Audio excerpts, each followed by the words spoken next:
Welcome to the Learning Storyteller, where stories spark curiosity. संस्कारों की जड़ प्रेरणात्मक कहानी। एक छोटे से गांव में आरव नाम का एक लड़का रहता था। उसके माता पिता साधारण किसान थे, पर उनके विचार बहुत ऊंचे थे। घर छोटा था, साधन सीमित थे, लेकिन संस्कारों की नींव बहुत गहरी थी। आरव को बचपन से सिखाया गया था कि बड़ों का सम्मान करना, सच बोलना और मेहनत से कभी भागना नहीं चाहिए। उसके पिता अक्सर कहते, बेटा, दौलत मिट्टी की तरह होती है, लेकिन संस्कार बीज की तरह जो एक बार जम जाए तो जीवन भर फल देते हैं। स्कूल में आरव पढ़ाई में औसत था, लेकिन उसका व्यवहार सबको पसंद आता था। एक दिन परीक्षा के दौरान उसके पास बैठा दोस्त नकल करने लगा और आरव से मदद मांगी।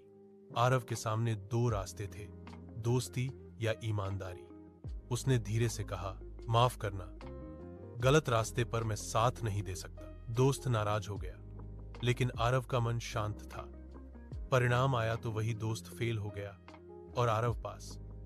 शिक्षक ने आरव की ईमानदारी की सराहना की और कहा, अंक से बड़ा चरित्र होता है।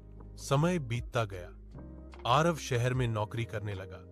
वहां उसे एक बार रिश्वत का प्रस्ताव मिला।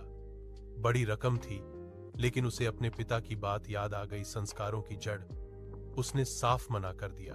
कुछ समय बाद वही कंपनी एक बड़े घोटाले में फंस गई, लेकिन आरव सुरक्षित रहा।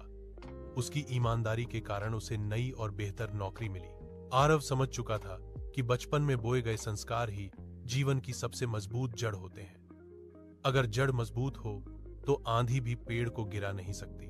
सीख, संस्कार दिखाई नहीं देते, लेकिन वही जीवन की दिशा तय करते हैं। Thank you for watching the video. Please like, subscribe, and share.